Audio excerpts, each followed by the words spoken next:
Alright class, let's begin our next video lesson. Now, today we're going to be going over prime factorization and greatest common factor. So let's begin.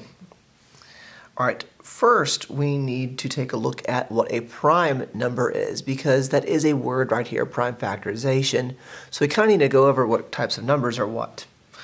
We should have already covered this a little bit in class. I mentioned it kind of offhandedly, but this is the official time to go over it. Prime numbers have only one and itself as factors. Remember what a factor is. We've covered what factors are, so if you don't remember, go back to section 4.1 and review over that. But some examples, and these are not all of them, and these aren't even all of them like in order, like I left out some. I'm just giving examples. So we have like 2 and 3, 5, 7, 11, 31, 37, 101, Dalmatians. Anyways, so these are all prime numbers. If you were going to divide them by any number and you hope to get a whole number as an answer, you would have to either divide them by 1 or divide them by themselves. That's the only way that you can get a whole number out of these, by dividing. Composite numbers have other numbers besides 1 in itself as factors. And even all it takes is one number as a factor besides 1 for it to be considered composite. For instance, 4. 4 has 1 itself, meaning 1 and 4. And it also has 2, because 2 times 2 is 4. So you see it only has one more number, but that's enough to make it be considered composite. Other numbers have even more than that. If you just look at all these, you'll see that they have other numbers that make them other factors. So that's what makes them composites, like 6, 8, 9, 100, 222. There's a whole bunch of other numbers between 9 and 100 that work, and the same for 122. But so you just need to know that. I'm just giving you some examples. Now we're going to be asked to tell prime or composite. And this should be fairly easy, okay?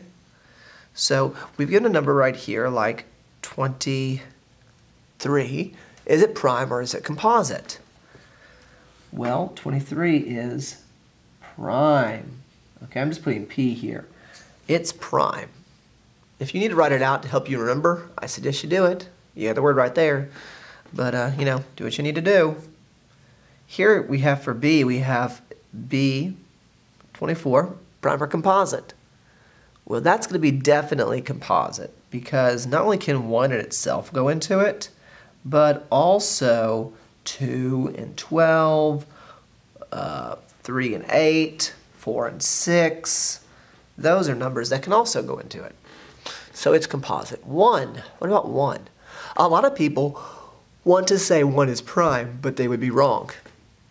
Am I saying that it's composite? No. 1 is a special case. 1 is neither. And we do need to write this out all the way, just so we know what N stands for here. But 1 is neither, okay? And you need to kind of like, bring attention to that. Put a star by this. Get out a highlighter and highlight that, because I guarantee you I'll be putting a question like this on a quiz or a test sometime soon. And it's a real easy one to get right, but it's a real easy one to get wrong. So, highlight this thing. 81, prime or composite? Well, as it turns out, 9 goes into this number evenly. So, or with getting a whole number as an answer. So, this would be composite. 81 is composite. Okay? All right, moving on. Next, we have prime factorization. Now, people often forget what they're supposed to do with prime factorization. Prime factorization, what you use to get the answer is a factor tree. And what you do is, after you've completely broken the number down, you make a list of all of the prime numbers, okay? So what I'm going to do is I'm going to take this 120 for A. So this is example 2A. We have 120. And what it's going to tell you, it'll say like, write the prime factorization for the numbers, okay? So write the prime factorization for 120.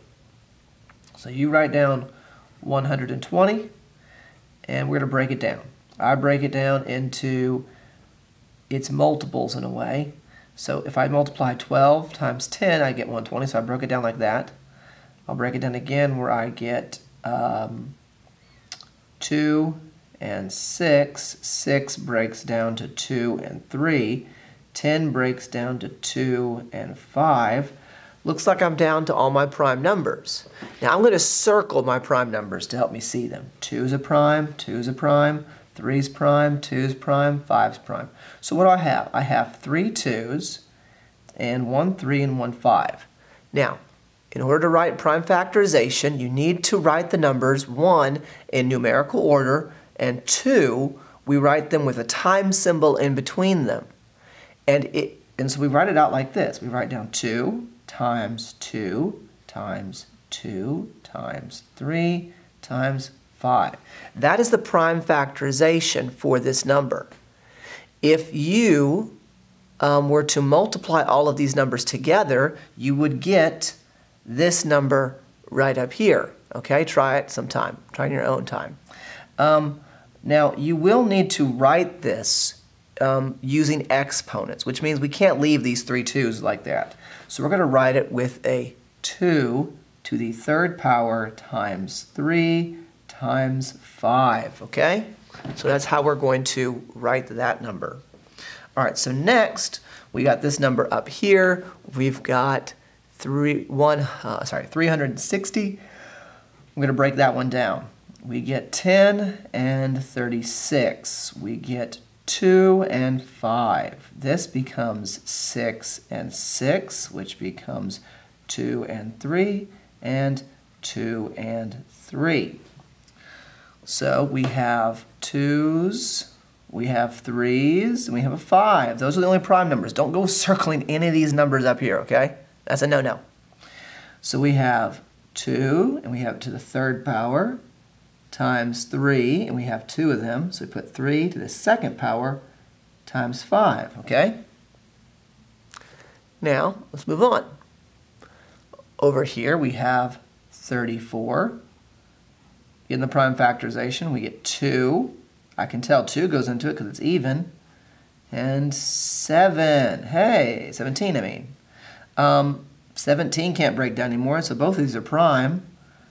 So this time, our prime factorization is just 2 times 17. And sometimes it works out like that. So these are our answers. Let's go ahead and box them in. So in case you're asked for the answer on the note quiz for any of these, we'll instantly see where our answers are and not have to go hunting for them, okay? So let's say do prime factorization. Yoo-hoo! Now let's flip the page back over. GCF! GCF! This is not Good Common Friday. This is Greatest Common Factor. So greatest common factor, what we're going to do is let's look at the first ones right here first. For greatest common factor, you're looking for the factor that can go into both of them. And you've got 2 options, okay? 2 different options. One is the method to list out all the factors for both numbers and then find the biggest number they have in common. The other method you can use is the GCF. And so I'm going to show you one. I'm going to do this one with the listing, this one. I'm going to use prime factorization to help us out, okay? So here's how we do. So we're going to say 40. 40. What are all the factors of 40? Well, of course, we've got 1 and 40. We've got 2 and 20. Whoops. 2 and 20. I was thinking of 60 for a second there. I cannot write today. Here we go. 2 and 20. And we have 4 and 10 and 5 and 8. So that's all of our factors there. For 60, we've got 1 and 60, 2 and 30, 3 and 20, 4 and 15, 5 and 12, and 6 and 10. Okay? So those are all the factors of these numbers. So if we look at them, we find which is the number they have in common that's the biggest. So if you want, you can go and circle all the numbers they have in common. They've got a 2 in common. I see a 20 they have in common. Looks like they've got a 4 in common. They got a 10 in common, a 5 in common.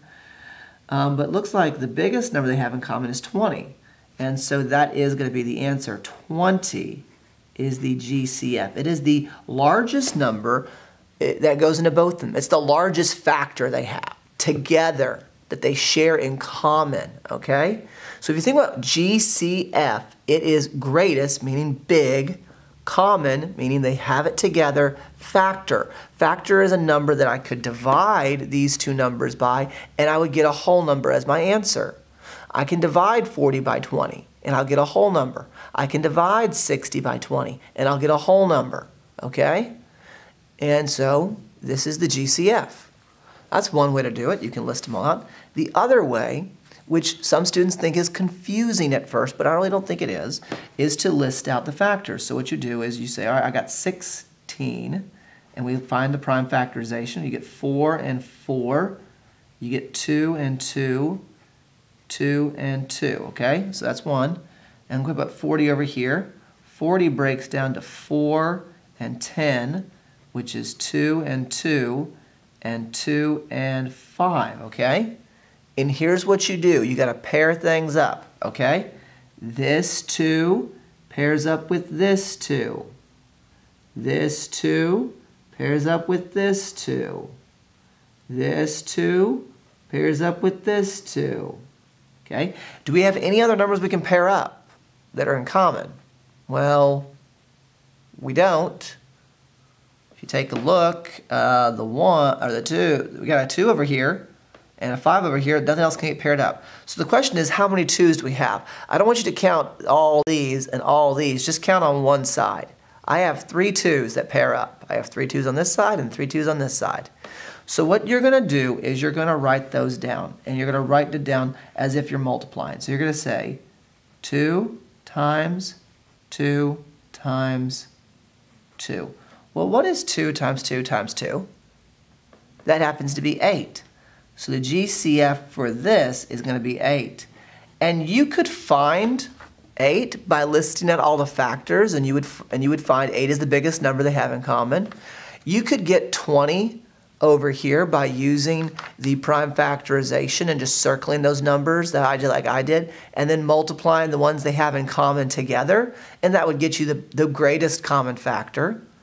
You would end up with, over here, if you use prime factorization, you would end up getting, what would that be? It would be 2, 2, and 5 that they both have in common, and you would then multiply the 2, 2, and 5 together to get 20. Okay? So, but like I said, you can use either method, and we'll go over this more in class, okay?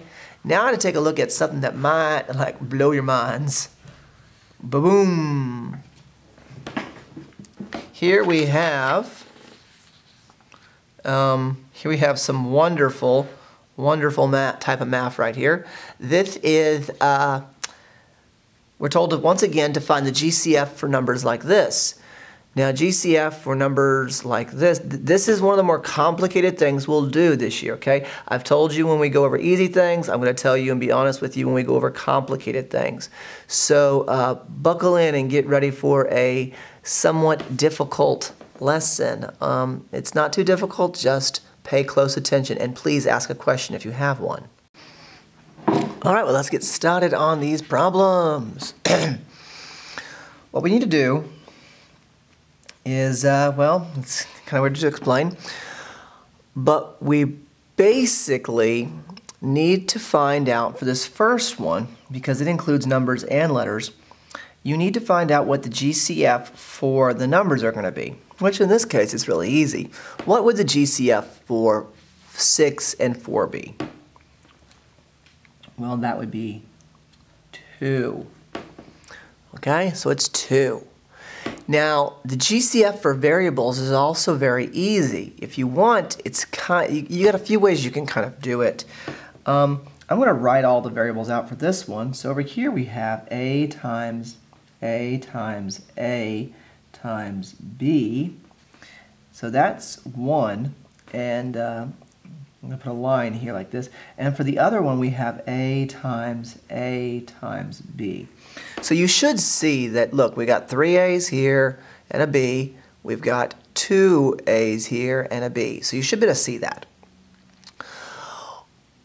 Kind of similar when we looked at the top and we did the whole prime factorization thing. You're going to circle the ones they have in common. So they've got a B in common, they have this A in common, and they have this A in common. So that A and that A. So see, you can pair it up like that, okay? And what you're going to do is you're going to write down those things. So we have a times an A times a B in common. We're going to write that now using exponents. So our final answer is going to come out to be 2A squared times B, which is just the variables, you know, touching like that, okay?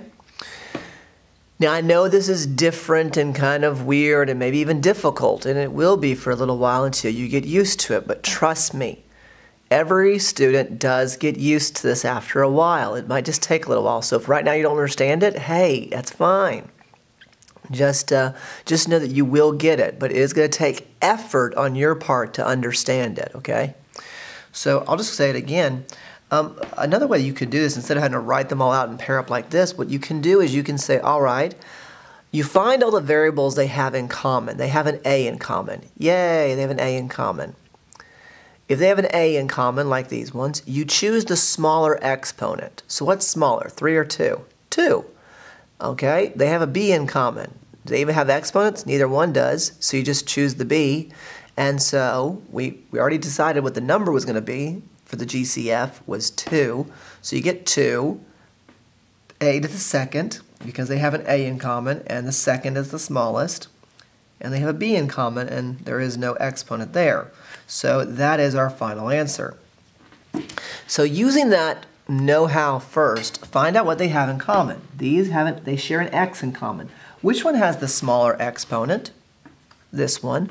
So what we're going to do is we're going to write down X to the second power, okay? Next, we're going to say they have a Y in common. Which one has the smaller exponent? 4, so write down 4. X to the 4th is what we should write down.